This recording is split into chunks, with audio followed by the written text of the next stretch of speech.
बिहार के सरकारी शिक्षकों के लिए शिक्षा विभाग का सख्त आदेश और बड़ी चिंता का कारण अब ये आदेश बन गया है। 31 दिसंबर तक जिन शिक्षकों ने अपनी चल अचल संपत्ति विवरण जमा कर दिया है उन्हें राहत मिली है, लेकिन जो शिक्षक तय समय सीमा का पालन नहीं कर सके उनके लिए अब मुश्किलें बढ़ गई है। विभाग ने साफ कर दिया है कि संपत्ति ब्यौरा नहीं देने वाले शिक्षकों का वेतन रोका जाएगा। ऐसे में ये लापरवाही अब सीधे उनकी जेब पर भारी पड़ने वाली है। बिहार सरकार ने सरकारी तंत्र में पारदर्शिता और जवाबदेही को मजबूत करने की दिशा में एक अहम और सख्त कदम उठाया है। सामान्य प्रशासनिक विभाग के अंतर्गत बिहार प्रशासनिक सुधार मिशन सोसाइटी के निर्देश पर राज्य के सभी विभागों में कार्यरत समूह क सहित अन्य श्रेणियों के अधिकारियों और कर्मचारियों के लिए अपनी चल और अचल संपत्ति का पूरा विवरण देना अनिवार्य कर दिया गया है। इस आदेश के तहत सभी संबंधित कर्मियों को 31 दिसंबर तक ही अपनी संपत्ति का ब्यौरा विभाग को सौंपना था। इसी क्रम में शिक्षा विभाग ने भी राज्य के सरकारी विद्यालय में कार्यरत सभी प्रकार के शिक्षकों, चाहे वे प्राथमिक, माध्यमिक, उच्च माध्यमिक और अन्य संवर्ग के हो, अपनी संपत्ति का विवरण अनिवार्य रूप से जमा करने का निर्देश जारी किया था। शिक्षा विभाग ने साफ कहा था कि यह केवल औपचारिकता नहीं बल्कि सरकार की पारदर्शिता नीति का अहम हिस्सा है, जिसका पालन हर शिक्षक को करना होगा।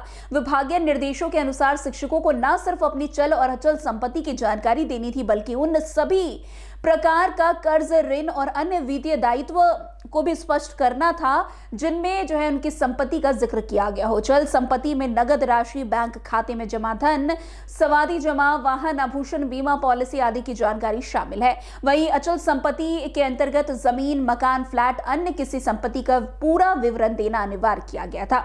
शिक्षा विभाग ने यह भी तय किया था कि संपत्ति का विवरण A4 साइज के सादे कागज पर साफ सुथरे तरीके से तैयार किया जाएगा। इसके साथ 3 पन्नों का अटैचमेंट लगाना जरूरी होगा और हर पन्नों के नीचे संबंधित शिक्षक के हस्ताक्षर होना अनिवार्य है। विभागीय अधिकारियों के अनुसार यह प्रक्रिया दस्तावेजों की प्राथमिकता सुनिश्चित करने और भविष्य में किसी भी प्रकार की जांच या सत्यापन में आसानी के लिए अपनाई गई है।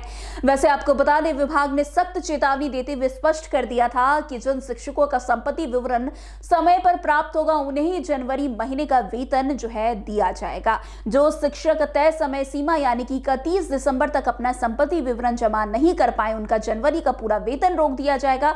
इसे लेकर शिक्षा विभाग के स्तर पर जिलावार समीक्षा भी की जा रही है। विभागीय प्रक्रिया के तहत जमा किए गए सभी संपत्ति विवरण संबंधित जिला कार्यालय में कंप्यूटर पर अपलोड किए जाएंगे ताकि उनका डिजिटल रिकॉर्ड सुरक्षित रखा जा सके।